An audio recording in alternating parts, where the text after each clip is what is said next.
Valérie. Bonjour Karine. Mon client a acquis un logement sous le dispositif de faveur loi Cellier et son locataire vient de lui donner son préavis. Donc il souhaiterait louer ce bien-là à son fils, mais il aimerait savoir si ça ne va pas entraîner la suppression de son avantage fiscal. Alors, il faut bien déjà voir dans quel cadre votre client, effectivement, s'est positionné au niveau de la loi Cellier.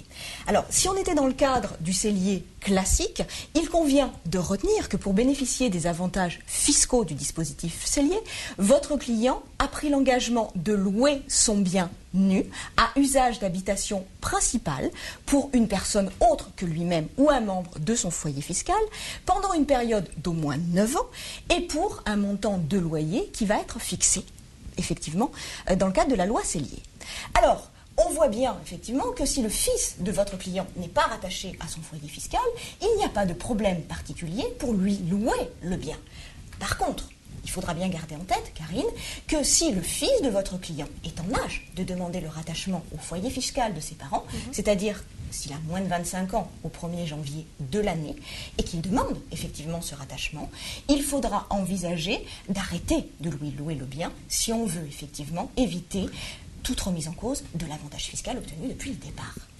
Donc voilà si on est dans le cadre d'un dispositif Cellier classique. Si on est dans le cadre d'un dispositif Cellier intermédiaire, il va falloir effectivement remplir d'autres conditions, puisque là, le Cellier intermédiaire, effectivement, normalement, ne permet pas de louer à un ascendant ou à un descendant du contribuable. Donc, pour que le fils de votre client puisse effectivement louer ce bien, il va falloir que 3 conditions soient remplies. Première condition, que l'on soit dans la première période de location, c'est-à-dire qu'on soit dans la période de 9 ans, la période initiale de location. Deuxième condition, pour pouvoir louer effectivement ce bien au fils de votre client, que le bien ait été loué en secteur intermédiaire pendant au moins 3 ans avant sa mise à disposition. Enfin, dernière condition, il ne faut pas que le fils de votre client reste pendant plus de 9 ans dans les lieux. Si ces 3 conditions sont réunies, votre client pourra tout à fait louer le bien à son fils. Par contre, il faut bien retenir quand même que dans ce cas-là, pendant la période où il va mettre le bien à la disposition, il ne pourra pas imputer ni effectivement le crédit d'impôt, ni effectivement la déduction spécifique de 30% sur les loyers.